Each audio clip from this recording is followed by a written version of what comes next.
A living saint is a demon. I will not be answering any questions on this matter. My opening argument is the fact she has been resurrected multiple times by the Emperor, who is basically the 5th Chaos God. But that's a different can I'm not opening in this video. To begin with, what is a Chaos Demon? They are creations by their respective god who take from their own essence. They take a collection of senses, thoughts and purposes and mash them together to create a demon. The god can reclaim this form at any time, ensuring absolute loyalty. Now you may be wondering what this has anything to do with the saint. Wow, a saint is made by the emperor resurrecting a dead person whose faith to him was so overwhelmingly strong. And instead of your run-of-the-mill resurrection like necromancy, this version, the emperor infuses a holy and terrible aura that to people seeing it is a wonder to behold. The saint's power comes from the very emperor who revives them and becomes his might on the battlefield. This can be boosting morale of the troops who see her. The other is combat prowess. I would class a living saint as a somewhat demon prince, and from what we know, if a saint isn't strong enough to hold all the power given to her, they burn up from the overload. So we know that the saints appear on the most dire battlefields when they are needed to help. Then they kind of sizzle out when that is done. Now, who do we know who else does this kind of thing? Goddamn demons. Though demons use warp rifts to get to real space, when they are done messing about with the poor guardsmen who have to fight them, they return to the warp. When a demon is killed, they don't actually die, but get banished instead. So, what do we know so far? We know that the saints and demons share a couple of things, like they both are made by their gods, second, their powers are brought from their gods, and lastly, they both can move through space that aren't the real space. Let me ask you, isn't this solid enough evidence to say saints are demons? But hey, you look like someone who might need some more reasons to be satisfied. So let me ask you, do you know what possession is? Except from it being 9/10 of the law, it's also what demons do to get into real space when they can't use rifts. Now stop me if you have heard this already, but saints are just the emperor using a slightly dead person and injecting his powers into them. Now, what are some powers of these saints or loyalist demons?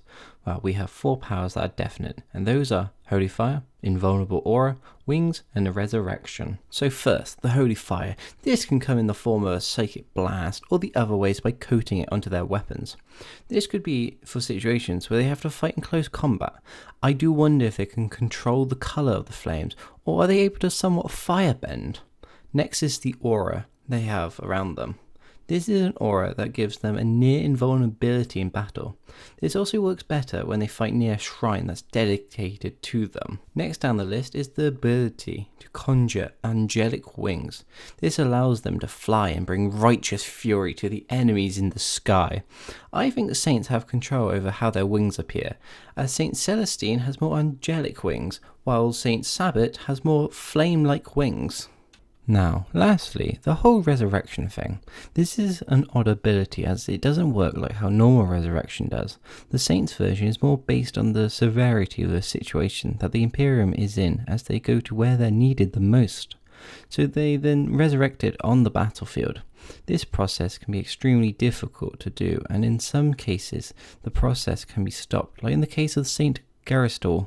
In his case, the saint fell while defending the Cadian gates during the 1st century after the Horus heresy. He was entombed on a shrine world that was named in his honour, but during Abaddon's the Despoiler's 3rd Black Crusade he destroyed the remains, though the bow of Saint Garistol, whose blood was forged with it, and also had some of the saint's power imbued in it, and would help warn both the Imperium and Xenos of several Black Crusades over the millennia. Now, why am I listing these abilities? That is simple, my viewers. These abilities are in fact gifts of the Emperor. Now, why should we care what the Emperor's powers give to these? That's simple. It's because these powers, or gifts, are like the brand of chaos, being gifts of chaos. Now, what is a gift of chaos? These are blessings that a Chaos God gives to their favoured champions. These rewards can come in any form of actual objects such as demon weapon or armour or mutations. Other gifts can be demonic companions, and these could be familiars or demonic steeds, or other gifts may be giving the champion a demonic name. So after all points and crossovers, what does all this even mean? And is watching this any good? Wow, that's up to you. As this video was made because I was looking for YouTube shorts and people were talking about the living saints and the shit they can do, and so have an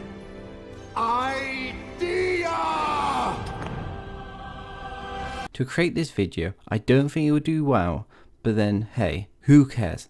This is all about fun. So if you liked this video and want to see more videos like this, then subscribe and click the bell so you're notified when a new video is up. Goodbye.